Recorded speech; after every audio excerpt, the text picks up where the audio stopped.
Hello, second graders. Welcome to Read Aloud with me, Miss Taylor. So on Tuesday, we read the first part of chapter 19, and chapter 19 is called A World of Light.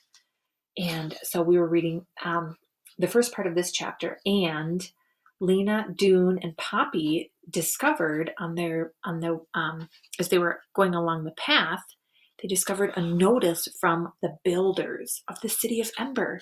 So they noticed that there was a sign on the wall, and it said, "Welcome, refugees from Ember. This is the final stage of your journey.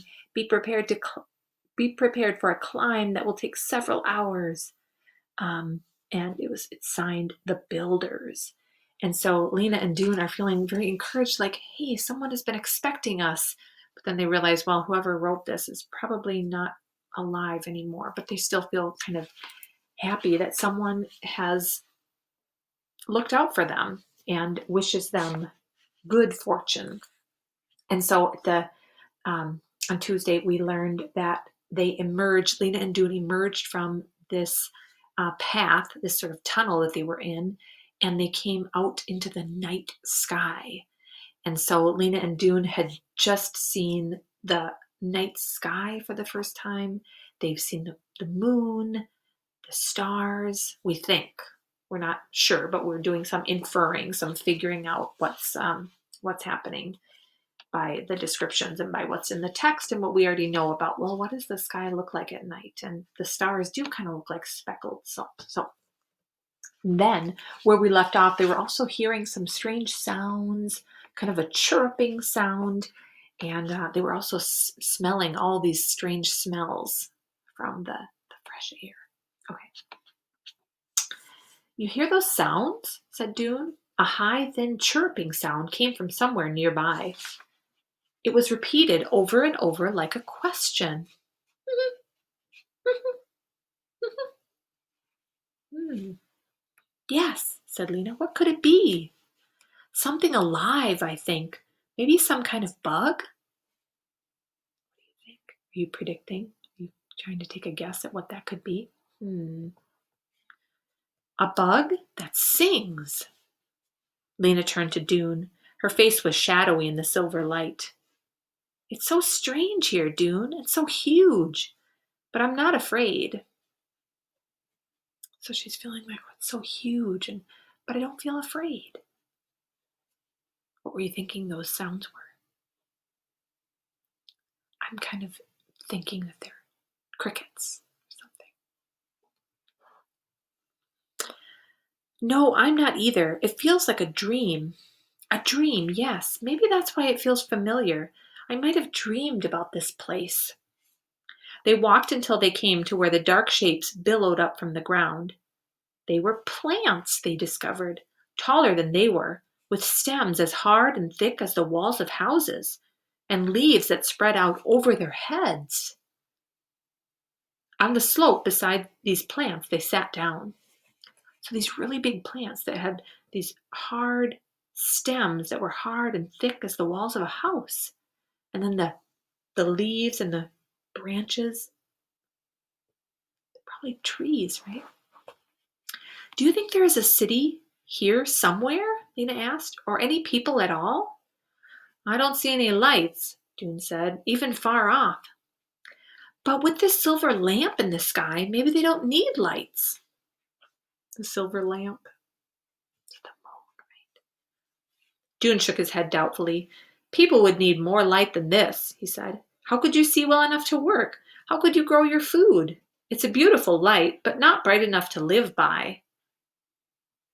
So kind of imagine they're sitting and with the moon, the moon casts kind of a little bit of light, a little bit of a glow, but not very much light.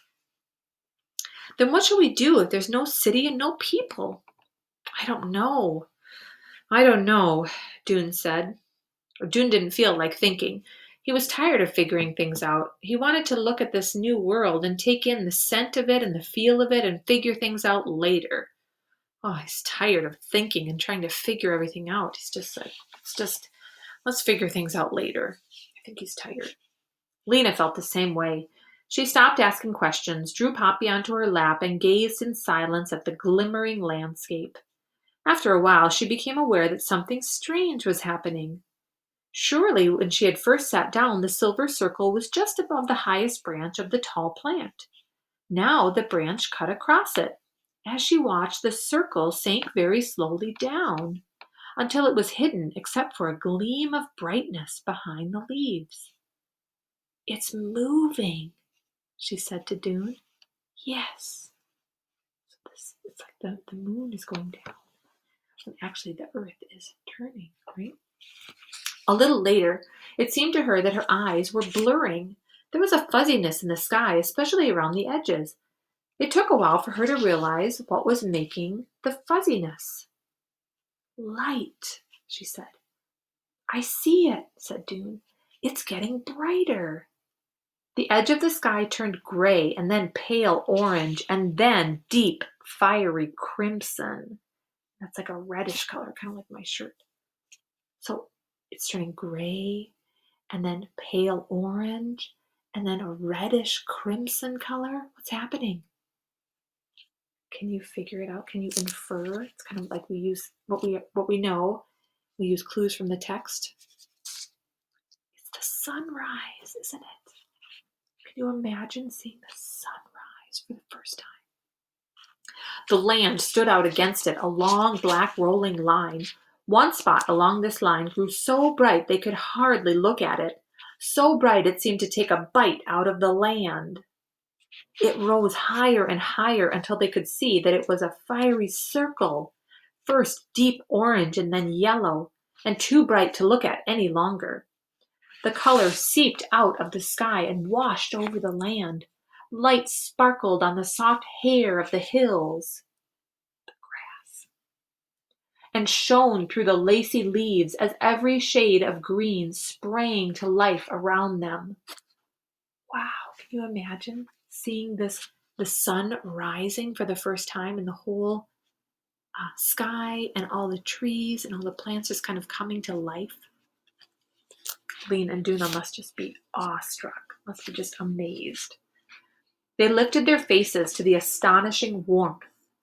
The sky arched over them higher than they could have imagined, a pale, clear blue, first blue sky. Lena felt as though a lid that had been on her all her life had been lifted off. Light and air rushed through her, making a song like the songs of Ember, only it was a song of joy. She looked at Dune and saw that he was smiling and crying at the same time, and then she realized that she was too. I think that would make me cry too, seeing the sun and the all the beauty of nature for the first time. So they're so happy. They're like smiling and crying. Everything around them was springing to life. A glorious racket came from the branches, tweedling notes, peeps, burbles, high, sharp calls. Bugs? Wondered Dune. Are they bugs? What are all those sounds? Birds, right? Bugs? Wondered Dune, imagining with awe the bugs that could make such sounds. Wow, so they didn't have birds in Ember either. But then he saw something fly from a cluster of leaves and swoop down low across the ground, making a clear, sweet call as it flew. "Did you see that?" he said to Lena, pointing. "And there's another one there." They're like, "Oh, birds." There, repeated Poppy, leaping from Lena's lap and whirling around, pointing in every direction. You see little Poppy, there. The air was full of them now. They were much too large to be insects. One of them lit nearby on a stem. It looked at them with two bright black eyes, and opening its mouth, which was pointed like a thorn, sent forth a little trill. "It's speaking to us," said Dune. "What could it be?" Lena just shook her head. The little creature shifted its claw-like feet on the stem, flapped its brown wings, and trilled again. Then it leapt into the air and was gone. They leapt up too and threw themselves into exploration. The ground was alive with insects, so many that Dune just laughed in helpless wonder. Flowers bloomed among the green blades, and a stream ran at the foot of the hill. They roamed over the green coated slopes, running, sliding, calling out to each other with each new discovery until they were exhausted. Can you imagine this? Can you kind of paint a picture in your mind of this happening? They're just so happy to be exploring the birds and the flowers and the trees and the grass, all of these things that they haven't seen before. Oh my goodness. Then they sat down by the entrance to the path to eat what was left of their food. They untied Dune's bundle, and Lena suddenly cried out, "The book! We forgot about the book!" There it was, wrapped in its blotched green cloth. "Let's read it out loud while we eat," said Dune.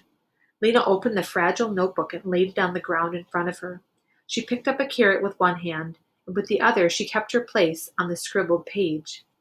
This is what she read. So the notebook that they brought with them. What did it say? We have to wait till the next chapter. It is chapter 20, the last message. And that is the final chapter of the City of Ember. Next week. Oh my goodness, we have to wait till next week. Wow, that was an exciting chapter. I still cannot imagine what that would be like. I mean, I'm trying, but it's hard to imagine what it would be like to see the sky for the first time, the night sky, the moon, the stars, and then to see the sunrise. Wow. Try to imagine what that would feel like for Lena and Dune. Oh my goodness, second graders, have a wonderful rest of your day, and I will see you again soon.